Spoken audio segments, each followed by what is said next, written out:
रहमान रहीम अस्सलाम वालेकुम नाज़रीन, तुसीं देखदे पे झोंक टीवी वसेब दी आवाज़ और मैं तुहाडा अपना मेज़बान रिजवान हुसैन। नाज़रीन, इलेक्शन 2025-2026 डिस्ट्रिक्ट बार दे अंदर असां मौजूद है, जित्थां कि वोटिंग का सिलसिला जिहड़ा है जारी हो सारी है। तकरीबन घंटे डेढ़ दे विच वोटिंग मुकम्मल थी वैसी, उस तो बाद गिनती का सिलसिला जिहड़ा है ना शुरू थी वैसी। इस टाइम अगर असां गल करूं मौजूदा इस टाइम जिहड़ा साकू पोजीशन नजर आती पई है तो बड़ा टफ मुकाबला है मलिक जावेद डोगर साहब और मैडम बुशरा नकवी साहबा और दीगर कैंडिडेटों का।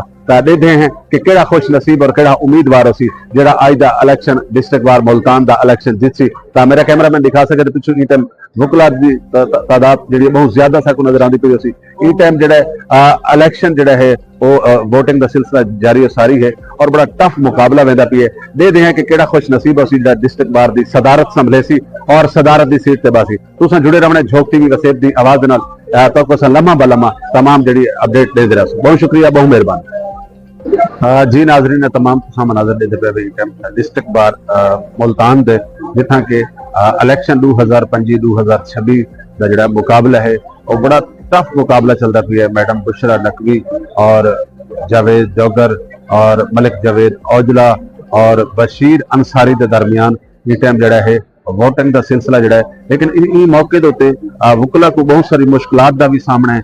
जिहड़े वकीलों के वोट बायोमैट्रिक नहीं है वो साल जो वोट नहीं पा सकते पे, तो जिंदी वजह करके लगता पिया कि बहुत घट वोटा की कास्टिंग हो सी, बहुत लोग घट वोट जो कास्ट कर सकते। ये तमाम मनाजर तुम देखते पे इस टाइम डिस्ट्रिक्ट बार मुल्तान दे।